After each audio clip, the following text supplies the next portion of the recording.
Senator John Thune of South Dakota is the new Senate Majority Leader, will lead Republicans. Thank you very much for being with us this morning. Nice I want to ask you about this breaking news. President Biden issuing pardons, among others, of General Mark Milley, Liz Cheney. We just received a statement from General Milley saying he and his family are deeply grateful for President Biden's pardon and saying that he does not wish to spend whatever remaining time the Lord grants me in this life fighting those who unjustly might seek retribution for perceived slight. So that's really the first reaction we had from one of the recipients of the pardons, General Milley. What is your reaction to what President Biden has done this morning? Last minute, I don't think it's probably any big surprise other maybe than the timing of it, Savannah. But he's made massive use of the pardon authority, unlike any president in history. And so this is a sort of preemptive use of it, and I don't think it's become a big surprise for anybody. Well, look, I don't think it's necessary, obviously, but he clearly does. And as I said, he's had, if you look at just historically the volume of pardons that he's issued, this is a president who's made that use of that extensively, unlike anything we've seen before. Let's talk about the next 4 years, Senator. You said to Kristen Welker, moderator at Meet the Press a few weeks ago, that your relationship with the president is one that is evolving.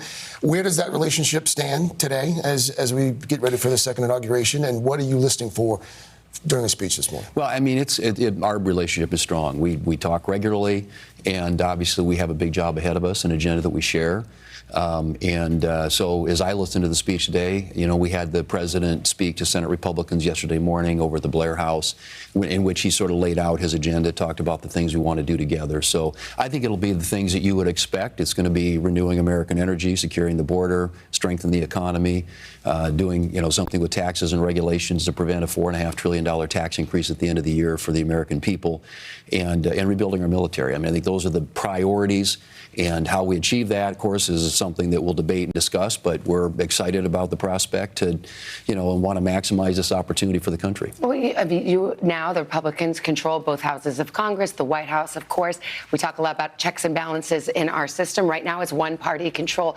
But how do you, within that, view your role as Senate Majority Leader? I mean, the nearest example right now are these nominations, the confirmation process. Right. How do you consider the Republican Senate still this separate branch of government? Do you consider yourself a check if there were any reaches beyond what you think are necessary? Well, so the way I look at it, unified government doesn't come along very often, and sometimes doesn't last very long. Yeah. There's an election in 2 years, and you can lose the House or the Senate. So we want to take full advantage and act on the agenda that we believe that the president ran on and the American people voted for. So that's first and foremost.